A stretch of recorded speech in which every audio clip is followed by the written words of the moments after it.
given to be read as a whole. God wasn't content. Hey, here's a book. Have fun with that. Hey, here's another book. Have fun with that to these people. He gave it all. It should be read in its entirety. And if we take the entire Bible as a whole, we see these overwhelming points about who the Messiah would be and how salvation would come and how people would be saved and how the world would be made right and how the lion will lay down with the lamb and how world peace will happen and will occur, all under the banner of Messiah, a man born of a woman, through priestly lines and royal lines, and will serve as prophet, priest, and king on behalf of God Almighty. But just in case we were wondering, really, how this whole thing was going to go down, God sent a little man by the name of Isaiah, the prince of prophets. Isaiah Hanavi, in Hebrew, the prince. And he wrote in Isaiah 53 a very graphic and detailed description about the suffering servant Messiah who would be king and would serve as prophet and make atonement and would totally transform the world through his humble service.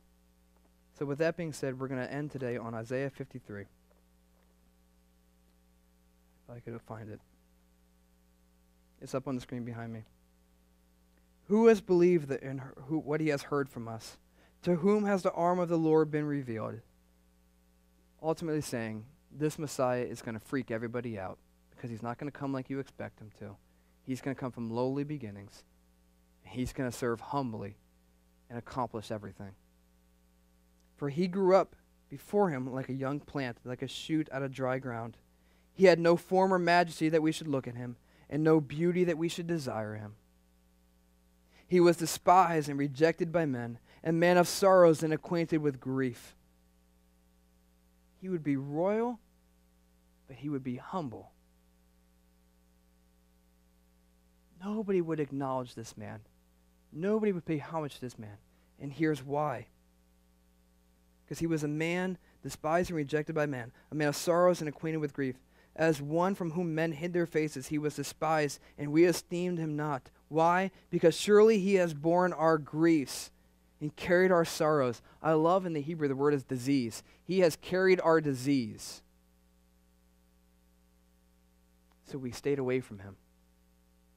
We esteemed him stricken and smitten by God and afflicted. But he was wounded for our transgressions. He was crushed for our iniquities. Upon him was the chastisement that brought us peace. Peace. The Messiah over and over again was promised to bring peace. And with his stripes we are healed.